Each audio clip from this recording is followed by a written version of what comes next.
Do you need to replace a map sensor on your MK7 VW Golf? Then check out this video to find out how.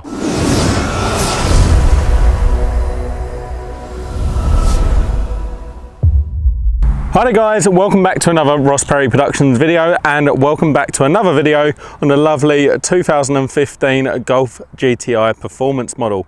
And in this video I'm going to be showing you how easy it is to remove and replace your MAP sensor, which stands for Manifold Absolute Pressure sensor.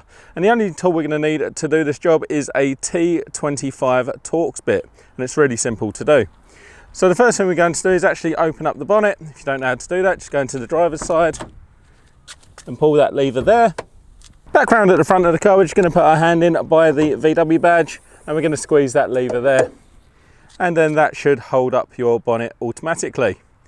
So just looking around the engine bay, we've obviously got our main block in the middle and we've got our air filter there, battery, fuse box and some fluids over this side. So the MAP sensor is actually found right here in the middle, and it is probably easier just to remove the engine cover. So just to remove that, just work around the four corners, and that's nice and simple to come off like that. Just pop that over the side there. And like I say, this is actually our MAP sensor here. So just to talk you through what that does is that actually measures the pressure in your intake manifold, which is this plastic thing here. So that's after the turbo. So you would imagine that a lot of cars actually just have the mass airflow sensor, which is the MAF, and that actually sits about here in the induction system. So after the filter box here, it goes through, but we've actually got a turbocharger on this car just at the back there, pressurizes the air all the way through to the manifold. And then this MAP sensor is just measuring that pressure. So what we're going to go ahead and do is just remove that electrical connection by pushing that button in the middle and putting that up there just out of the way. Then we can go ahead and actually remove the T25 Torx bit. Get my tool, take that screw out and then just obviously put it somewhere nice and safe. With that screw off, we're just going to actually open up these tabs. Now this is very hard to do one-handed. So there you go. That is actually our MAP sensor. So this one's actually quite dirty, so I'd actually recommend this one gets cleaned. So I will be talking to the owner of the car about getting that done for him.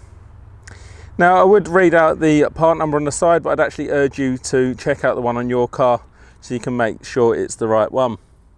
You can just see the hole there, that actually goes straight into the intake manifold. So once you've got your new one and you've made sure it's the right part, we're just going to pop that back in and just push it all the way down. Get the screw from earlier. And once you've done that, we can just go and put the electrical connection back on, making sure it clicks all the way down. And then we can obviously put our engine cover back on top there. There we go, nice, quick, simple video for you. That shouldn't need to be reprogrammed, it should just find the new sensor and actually start working. If you found that video helpful, please do give me a thumbs up. Leave me a comment down below, check out some of my other videos and subscribe to my channel.